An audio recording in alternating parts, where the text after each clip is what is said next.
All right, but now we get to tease next month's choice. Oh, right? What is it? Tell me. All right, so next month, I thought we'd get into something a bit different. Billy Joel, The Stranger. Oh, yay! Billy Joel, I feel like, is an artist that, like, I've probably heard his songs, but had no idea it was Billy Joel, except for We Didn't Start the Fire. And I know people hate that one, but that one's amazing because I love pop culture history. So. Sure, yeah. There's a lot of pretty famous stuff on All right, this. well, I've probably heard it. I'm excited. This will be great. Yeah, looking up some of Billy Joel's stuff, I think this is probably a good starting point. Well, I'm excited for that. That'll be great. All right, that should be fun, yeah.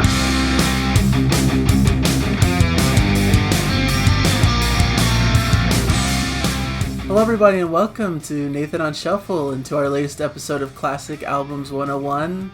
This is the show where we listen to a song from a classic album, react to it, but then go off in our separate places and listen to the album in full and talk about it in the second half of the video. So for this part, we're just listening to one song from the album being The Stranger by Billy Joel. So the song I've chosen to react to, of course, because it's me and it's a prog channel, the longest song on the album. You did that on purpose! Yeah, that's my diabolical scheme. And it's Scenes from an Italian Restaurant, which coincidentally I think may be one of my favorites from not only this album, but just Billy Joel in general. So. Oh, cool. I'm excited to listen to Billy Joel. I feel like that's like a gaping gap in my... A gaping gap. Yeah. In my musical knowledge. Even though, like, I grew up in the 80s and 90s. I don't know. Yeah. The only song I really know from him that I Didn't know Start is the his Fire. is We Didn't Start the Fire, because I like history. There's probably more that, There's like... probably, yeah. You've heard, but you just didn't know was him, or just didn't know the title, or whatever else. So, even a couple on this record. Did he do a song called And So It Goes? Ooh. And so it goes, and so it goes. We'll have to research that. Off the top of my head, I'm not sure about that. Oh, okay. Well, I think we sang that in choir in high school. Okay. We'll see. So I might know two We'll find songs. out. Yeah, 2 songs. All right. What are we listening to again? This is Scenes from an Italian Restaurant by Billy Joel. I'm Italian. Yeah, you could maybe relate. My heritage is Italian. Okay, let's play Scenes from an Italian Restaurant. Okay. Billy Joel. That's right. He's a piano player, huh? Yeah, that's right.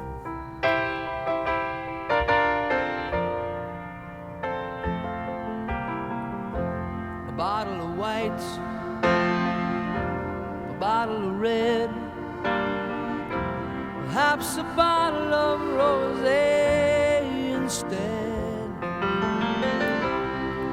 Get a table near the stream in our old familiar place, you and I, face to face. A bottle of red, a bottle of whites. It all depends upon your appetite. I'll meet you anytime you want in our Italian restaurant.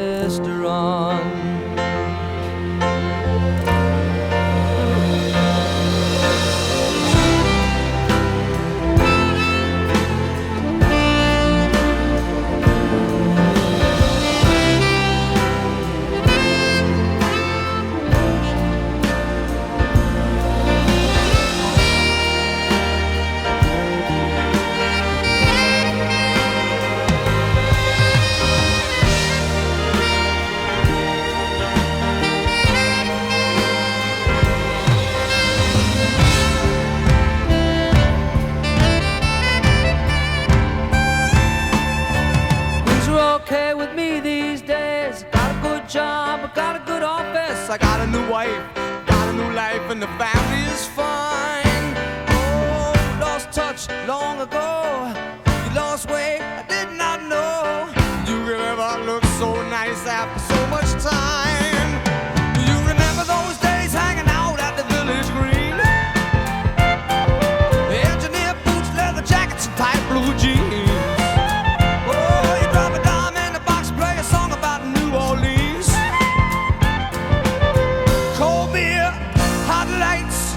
Sweet romantic teenage nights.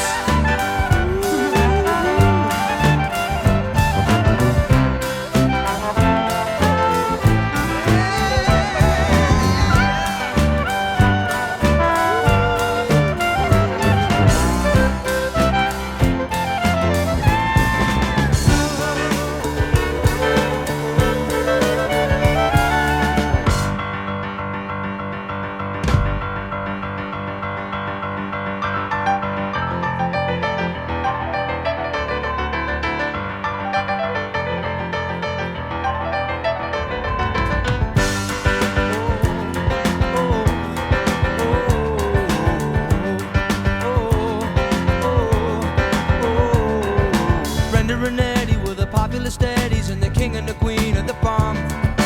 Riding around with the car top down and the radio on. Nobody looked any finer. Always more of a hit at the Parkway Diner. We never knew we could want more than that out of life.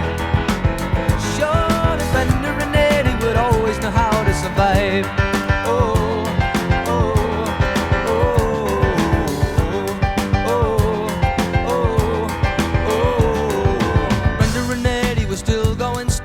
Summer of 75, when they decided the marriage would be at the end of July. Everyone said they were crazy. Brenda, you know that you're much too lazy, and Eddie could never afford to live that kind of life. Oh, but there we were waving Brenda and Eddie goodbye. Oh, oh, oh. Well, they got an apartment with deep park carpets and a couple of paintings from Sears. A big water bed with the bread they saved for a couple of years. But they started to fight when the money got tight, and they just didn't count on the tears. Oh, oh, oh, oh. Rock and roll.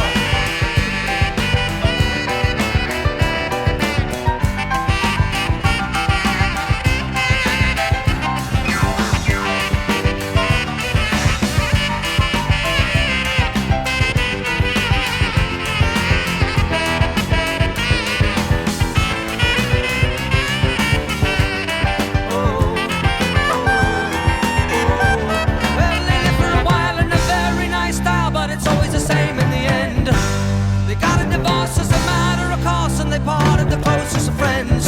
Then the king and the queen went back to the green, but you can never go back there again. Oh, oh, oh, oh. Brenda and Eddie had had it already by the summer of 75. From the height of the low to the end of the show for the rest of their lives. They couldn't go back to the greasers. The best they could do was pick up their pieces. We always knew they would both find a way to get by.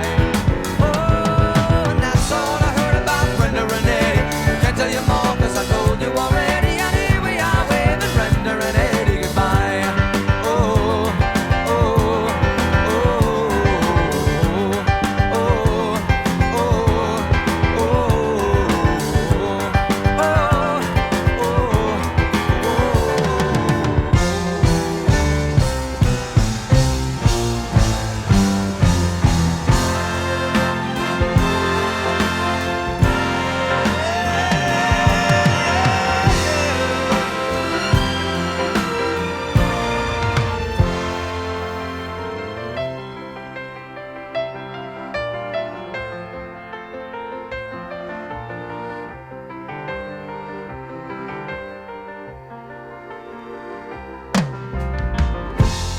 Bottle of reds, ooh, a bottle of whites.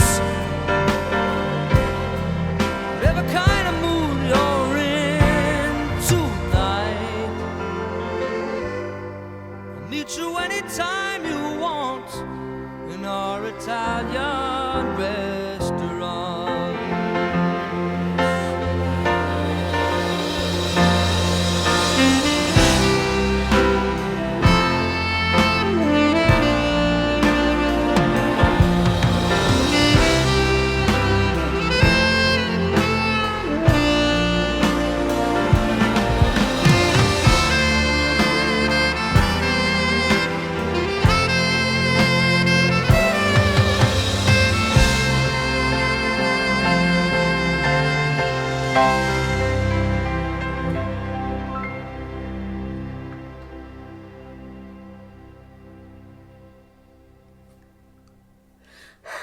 All right, there we go. I loved that. I'm gonna like Billy Joel. I can tell. Yeah, you're gonna like it. Yeah.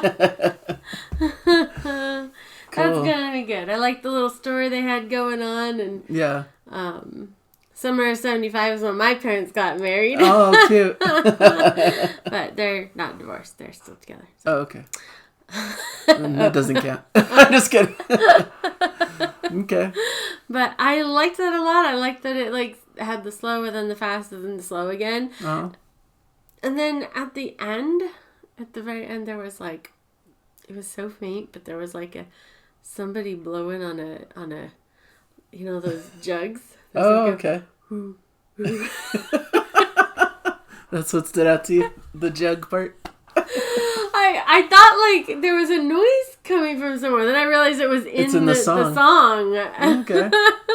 Interesting. So, really, really cool song. Lots of jazzy bits and just, they had an accordion at the beginning to be, part of that Italian restaurant. And then you jumps get that into the jazzy mood side of the Italian feel, that certain kind of music, It's called Scenes from Italian Restaurants, so you get these kind of different parts, these different scenes that you're seeing. Little bits. And, it's cool to see the different musical makeup of each of these different parts and how it all kind of combines and makes for a cool little pastiche of different music, so...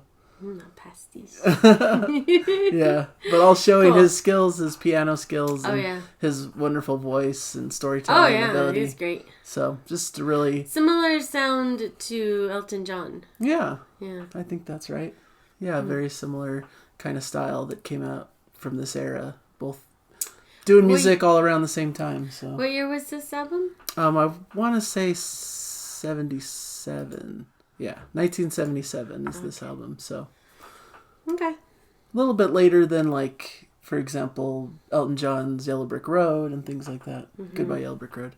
So, but yeah, later 70s. Well, I'm excited. I think this is going to be a good one. I think I'm going to enjoy it a lot. I think so too. That's cool. All right, now to transition over to us. Special effect time! All right. Ready? Go! And we're back. So here we are. Now we're here to talk about the full album. We, in the previous part of the video, we were listening to one of the tracks from it. So now we've gone off in our separate places and listened to the album in full. Now we're going to give a little bit of our thoughts about the album in completion. Yes. In completion. I enjoyed it completely. I enjoyed it a lot. So, you're going to do the background stuff. Yeah. Do the background. Tell us about the album. Very quickly. Here's the 101. Okay, so William Martin Joel is his full name. Billy Joel, American singer, pianist, and songwriter, commonly nicknamed the Piano Man after his signature 1973 song of that same name. One of the most best-selling artists of all time. Really has a ton of hits and definitely a big name in the music industry. The album we're talking about now, The Stranger, is the 5th studio album that he created here, released in September 1977 by Columbia Records. This was a bit of a breakthrough album for him, because it had several hits and it was like a really big selling album. He had a few notable songs before, like mentioned Piano Man and a couple of other things, but this was really what exploded his career into what it became. So it spent 6 weeks at number 2 on the US Billboard 200. 4 singles became top 40 hits on the Billboard Hot 100 charts, and other songs on the album became staples of his career and are frequently performed in his live shows. So this is a big album, and many of the tracks are some of his most celebrated and important tracks. So that's a basic background of the album. There we go. So now into the album proper. I more than any of our other albums that I've listened to, I think I knew more songs on this than anything else that we've listened to in classic albums. And it was several of them, like maybe I wouldn't recognize it until the chorus came on. So it's like probably I just heard it in like regular radio listening through the 80s and 90s. And so, sure, yeah. And so I was pleasantly surprised. I liked hearing all of that. If we're sticking with our same format of like picking 3 songs that we like, right? Yeah, let's do it. I'm going to start with the first one, Anthony's song, Moving Out. I just enjoyed that one. I had heard like, maybe, I feel like I've even heard it recently because of the unique sound, like right. The tack, tack, tack, tack, tack, or in, or whatever it is. Like it's got that unique, like, repetitive syllable in it that really stands out. And I've heard that before, even recently, but I just enjoyed that song a lot. I thought it was just a fun rock song, rock and roll song. You know? It was so good. I enjoyed it. Yeah, this is a favorite of mine too. I've always loved this one. It's just like a classic pop rock song that just has a really great groove and a good poppy feel to it. Really catchy, really fun. Like you said, that vocal part, the stuttering vocal or however you want to call it, is really fun and gives an added like hook or character to the song, I think. And it makes it really unique. It's a really unique, cool song and instantly recognizable for me, at least when I put it on. It's a great opener. It like brings up the energy right away. So I think it's really well placed on the album. And so really, really cool. It's a song. I was trying to look into a little bit of the background of the song. So this one centers around Anthony, a grocery store employee from Long Island who dreams of making it big, receiving pressure from his family to move out and go his own way. So a bit of a story track, which a lot of these are somewhat that way, like little interesting short stories about different characters, That's probably why I enjoyed this album so much, is that like each song like had something like a subject and like a story along with it, as opposed to just flowery poetry. Yeah. Which sometimes is less interesting to me. It's just my choice, and my preferences, but I really liked all this stuff. So, is that your first song you would pick too, or would you want to pick a different one?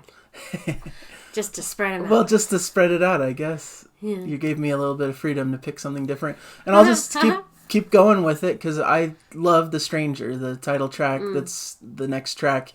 It starts out with a bit more of this like piano and the whistling in the background. Yeah. Melody before.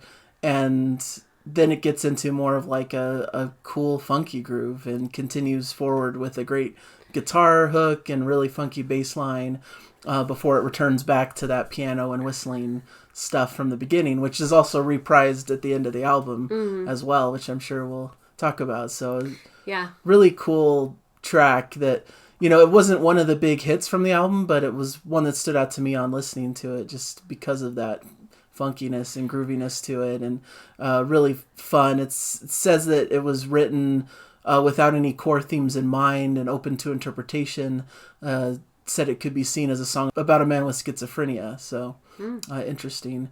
And one little tidbit I thought was interesting is that Billy Joel whistled the signature theme for, I believe, the producer or someone important on the album, and saying that he would need to sub it in for a different instrument later, but they liked the whistling so much they just kept it into the final recording. So I thought that was a funny little tidbit, but it's a really cool track that I always look towards the tracks that I'm less familiar with, like the hidden gem tracks, and so that's why I gravitated to this rather than a lot of the big singles on the album, which I also love. I love the big singles. Yeah. So I'm going to pick another one. Scroll down a bit for me so I can see the titles there. The Good Die Young. Sure, yeah. This one I had heard before. I had heard this one, and I had heard Moving Out. I had heard Just the Way You Are. I had heard Only the Good Die Young. And I believe that I had already heard Vienna, I think. Okay. Maybe? I don't know. Yeah, it's possible. But anyway, I'm going to pick Only the Good Die Young. Yeah. I just enjoyed it just because I like a good rock song. So, like, with my picks, I just really enjoy a good sounding song. And that one is. And I understand it's controversial, you were telling me about, because it's somebody trying to get a Catholic schoolgirl or a Catholic, a religious person to loosen their morals. I don't know how else to put that. Yeah. So. It says, the way it said it online, sung in the point of view of a boy trying to appeal to an abstinent Catholic woman inspired by a girl that Joel had a crush on in high school, apparently. So, a little bit controversial just in the lyrical content, but... Because no means no. Yeah, but it's a fun song. Totally agree. I enjoyed it. It was really big funny. Hit, really fun, really great, like rock and roll kind of vibe to it. So that's a really cool track. Yeah. So for another one that I love, the song, and this is a common theme too, obviously, that we reacted to, Scenes from an Italian Restaurant, is one of my all-time favorites, maybe my favorite Billy Joel track, because I like the way it is like a suite of different tracks, but they all interconnect to each other. That's something I really like in progressive rock music, and I think it's utilized well here. I think I even read that it was somewhat inspired by like that Abbey Road ending where it has a suite of songs all interconnected on the side too, and like Bohemian Rhapsody, which is also a track like that has several different sections that are put together to make more of a epic track, you know. So I like that about this, that it's really like 3 distinct different scenes, you know. I like the way it's called Scenes from Italian Restaurant. You start with this kind of ballad-esque type sound with that Italian accordion in the background that's really well done, and then it gets into a more fast-paced, like jazzier section with some horns and boogie-style piano, and then it just ends with a cool poppier third section that has some great piano playing and a great sax solo in there as well, before we get that sweeping orchestration that is showcased on that opening and closing part. So just a really cool detail, and going through this like life story of this pair of lovers who go through kind of a difficult marriage and have some tough times, and it's all detailed really well through this story. So I think it's really well executed, really fun. I liked this one. I think I would probably pick this one as my third one too, but when we were first listening to it, it struck me that it was happening in July of 1975, which was when my parents got married. Nice. And so it was like, but they didn't get divorced. They're still together. They're coming up on 50 years. Oh, wow. Is that my math? Probably. Math right? I can't math. I don't know. I don't like to think too hard. I'm trying to think about my next statement for the video. You're trying to think about music. And I'm like, tell me math. Yeah. Calculate everything. So 75. Yeah. And so I guess 50 years in 2025. Yeah. So. Okay. They're coming up. Yeah. Yeah, I enjoyed that one too. I liked that it had a bunch of different sections, and I liked, particularly I liked like the jazzy type of stuff in the middle. Yeah. But I want to go towards the end and do one of the ones at the end, the Get It Right the First Time. Okay. That one I liked. I liked because it was funky. Nice. That's all. I just enjoyed it. Yeah, I was going to choose that one too. Yay! Because it was another hidden gem that's not one of the big hits from the album, but really it has that cool flute sound to it, and has that jazzy vibe, those like la la la's in the background, you know, that really good catchy hook and stuff, you know, about the challenge of first meeting and confronting a person, highlighting the importance of not flubbing such an encounter and getting it right the first time. So kind of a cool subject too. So yeah, that would have been one of my choices. But to spread the love around, I also really like, well, Just the Way You Are is one of my favorites. Aww. That's just a really sweet classic ballad. Yeah, that one I knew the most. Like, I felt like, oh, I could sing along to this one. Like, you know. And usually I don't go for the big hits, but I just think this is so well done and beautifully composed, and just a beautiful classic track that's hard to not love, you know. And with the great alto saxophone, really great stuff. So I just enjoyed this album a lot. I thought it was just really unique in several different ways. Yeah. We were kind of talking about this before, but before off screen, I guess you would say, that his voice, like, he sounds different on the different songs. Like some, like with Just the Way You Are, it's like this beautiful silky smooth singing voice, and then on other songs when it's a little more rock, it's a little more raspy. Yeah. So I like that too. And even in that like last track, which is probably my least favorite track on the album, it's like this big kind of gospel number. Yeah. I almost felt like it was a different singer, because he really changes his voice into that more gospel type style. So it's really cool how he adapts and changes to the different types of sounds and the styles. Yeah. And there's a lot of good variety through here. You know, there's some really good ballads, some jazzier sections, some more rocking type moments. I think it's a pretty well diverse record that has a lot of style and a lot of sound to it. So yeah, I'm positive on it too. So overall, yay, you liked it. I liked it. And I how loved it. Would it rank? Let me see my rankings. Is our 4th one we've done this year. So we did the Beatles' Revolver, we did Supertramp's Crime of the Century, and then Lynyrd Skynyrd, which we have 2 of them behind us on the wall. Yeah. So where would this one slot in? So I previously have the Beatles first, Lynyrd Skynyrd second, and Supertramp third, and I think I'm going to put this at number 1. All right. I figured you'd like it. Yeah, I liked it a lot. I mean, I love that Beatles album, and the songs that are on it I think are really good. Yeah. I love this one too, and I think I like it a little bit more. Okay. Just a little bit. I think that's great. But it's okay. Yeah. You know? Perfect. Yeah. Yeah, because these rankings are just your own personal taste. There's no pressure, and everyone will have their own lists and their own way of ranking it. Yeah. Because everyone's different and has different tastes. Because for me, I would put this... Don't say less. It's tough. It's tough. You can put where you want. I was thinking to put this second. Okay. I know I'm a lot higher on the Supertramp album because of its prog leanings, and it has some really cool stuff. It's one of my favorite albums, but this is just such a joy. I love Billy Joel. I love this album. I think this is like his signature album, and just was such a blast to listen to. Putting it above the Beatles is a surprise to me, but I think I enjoyed it more, and there's other Beatles albums that I prefer, but even though I respect Revolver as a classic and that it was somewhat of a defining moment for the Beatles in their catalog, and I love it dearly, but yeah, just the enjoyment this time through listening to it on vinyl and really soaking in the experience. It was fun. It was a fun album. It up there. Yeah. I just enjoyed it so much. So a good listen through. We enjoyed it. And now teasing next time. Tell me. I heard that you wanted a female artist next time. I was hoping for a female artist. We don't do enough of those, unfortunately, but I thought this could be fun. This is Kate Bush. Kate Bush. Hounds of Love.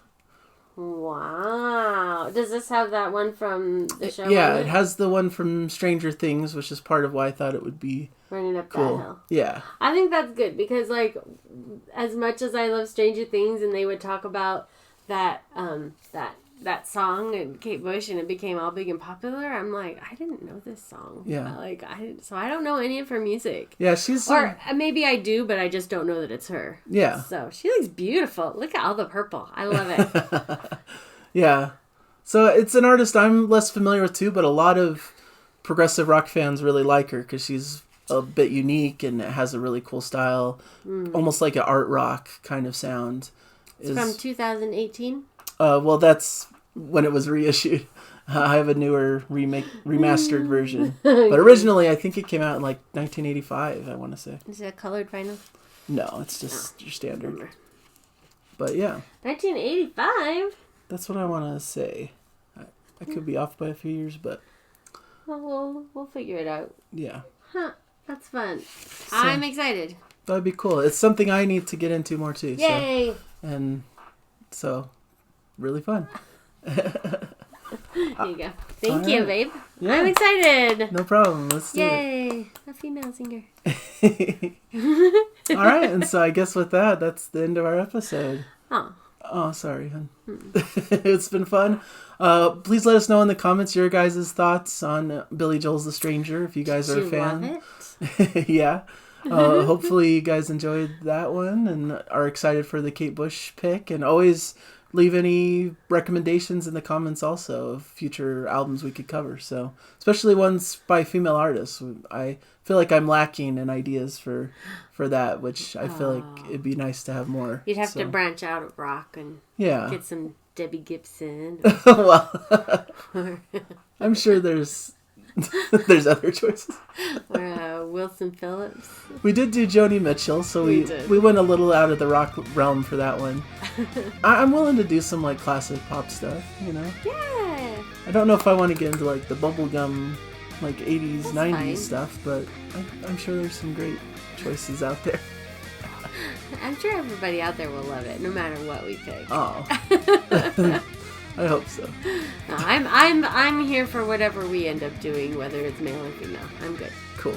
Yay. All right. Thank you guys for joining us, and just keep enjoying the music out there. Bye, everybody. Bye.